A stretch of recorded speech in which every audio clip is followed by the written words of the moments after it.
So after 3 weeks in Aubagne, in the quartier Vienno, they brought us to the train station, direction CASERNE.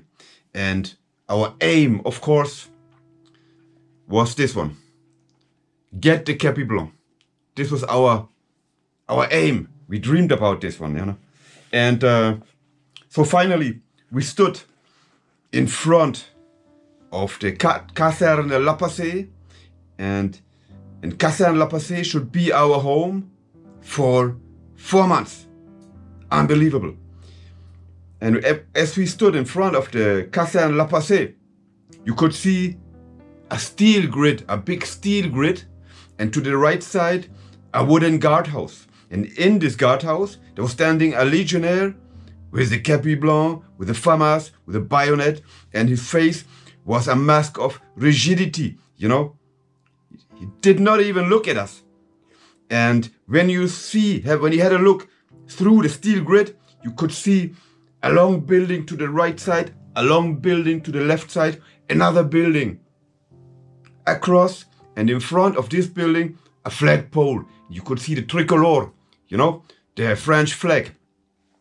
So we crossed the grid steel on board of trucks, turned one round, and the truck finally stopped at the building, at the left building, and on the second floor of this building, there was our new home.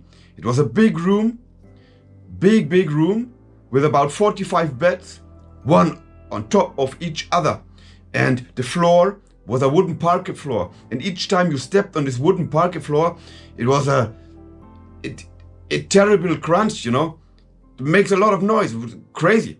So we have 45 beds, 45 cupboards, all iron, and yes, and 45 men. And already after the second or the third day, you could clearly see there was kind of mafia building, you know. There's the Russians in one corner, the Germans in one corner, then the Albanians, and of course the British gentlemen, you know. I had a lot of these British fellas had made the war in Falkland, on the Falkland Island. So they have been old soldiers, yeah. And it was for me, in the beginning, it was a mystery how we could weld together a brotherhood of men, you know, a unit supposed to go to war and understand each other. For me, it was a big mystery. So my first statement, my first impression was, Thomas, be aware, because this is certainly a fucking dangerous place. Yeah? So I had an adventure in the first week. I was sitting between the floors, cleaning my boots, you know, to make them shine, as suddenly somebody took my boots from behind and took them away from me. And I had a look. It was Erkal. Erkal was a Turkish guy, a big one, a terrible boxer. And he smiled at me and told me, thank you for your good job done, but now these boots are my boots. My first reflex was to stand up, to take my boots again. But then I had a look around me. I saw 1, 2, 3 other Turkish guys from his Turkish mafia, and they were just smiling at me. And I knew, no. And in the same moment, I heard somebody running down from the floor, from the second floor, and somebody jumped on Erkal, took him away, and they make roly-boly down the stairs. And then Thompson was a British gentleman. He was my friend, yeah, from the beginning on, and he was a fighter from the Falkland War. And he comes up the steps with my boots in my hand, and he gave the boots to me, and he told me, Thomas, here are your boots. But never let somebody else take something away from you. You are in the French Foreign Legion now. You have to take care about yourself, you know. Defend yourself. Whatever is the price you might pay for it, okay? And this was my first adventure, and I think for me, psychologically, it was a good one, yeah?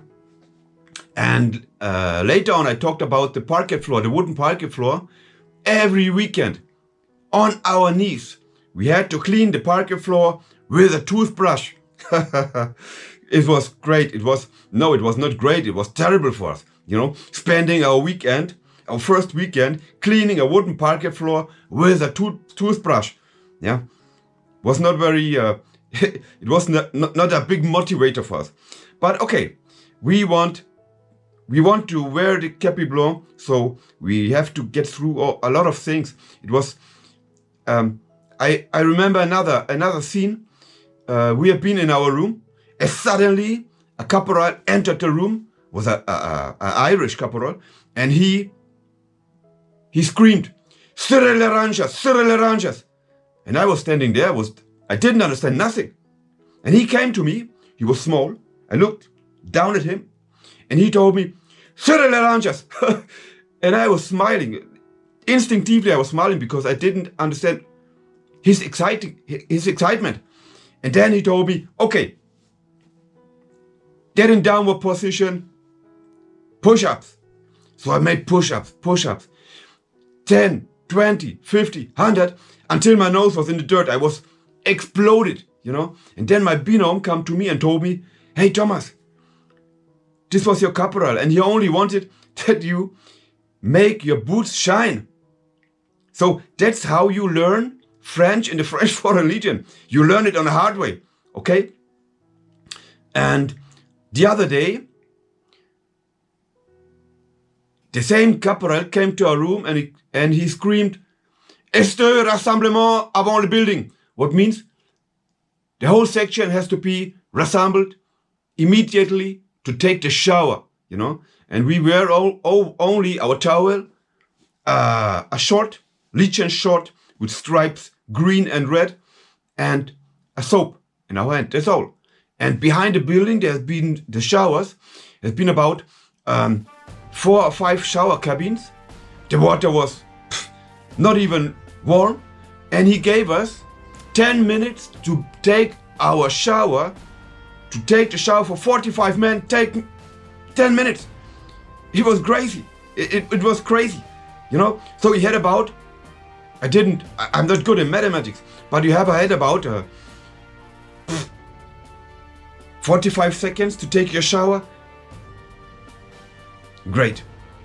It was a great lesson this day, how you can take a whole shower, an integral shower, in 45 seconds. Just stunning. Yes, and one day after, the whole section came together. When I say section, what I mean is the platoon. So we had rassemblement downstairs, and we ran through the gate to the next clothes and equipment shop, a store from the French Foreign Legion, from the regiment. It was about 800 meters away. So we ran there to get our pactage. Pactage, what means all your equipment, all your clothes, BDU, shoes, coats, and all this stuff. And one of the clothes was a big coat. It was felt 2 or 3 centimeters thick. I believe it came from the Algeria war. He had golden buttons there, and on each button you could read Légion étrangère. But it was completely useless because we never wore it. Just took a lot of place in your armor. And then in this week they showed us how to deal with your cupboard, how to form your television inside, get your clothes clean inside, how to iron your clothes, and all this stuff, how to shine your boots. So it was a very interesting week. So we didn't have a lot of military instruction. It was all about culture of the French Foreign Legion. Yeah, how to salute, how to march and pas cadence. Yeah, traditions of the French Foreign Legion, esprit Légion étrangère. It was all about this. And they want us that we know all the NCOs and the officers, of course, of the name of the officers and their picture, how they look like. And of course, it could be terrible bad for you if you don't know the name of your regiment's commander, of the commander-in-chief. At this time, it was Colonel Colcon. Yeah, I remember very well. He was a tiny guy with a eyes like a hawk. I loved him. Great gentleman, yeah. And so the first week passed, the second week passed, and we knew that the moment that we have to leave the camp to go to the farms is very close. But this is another story.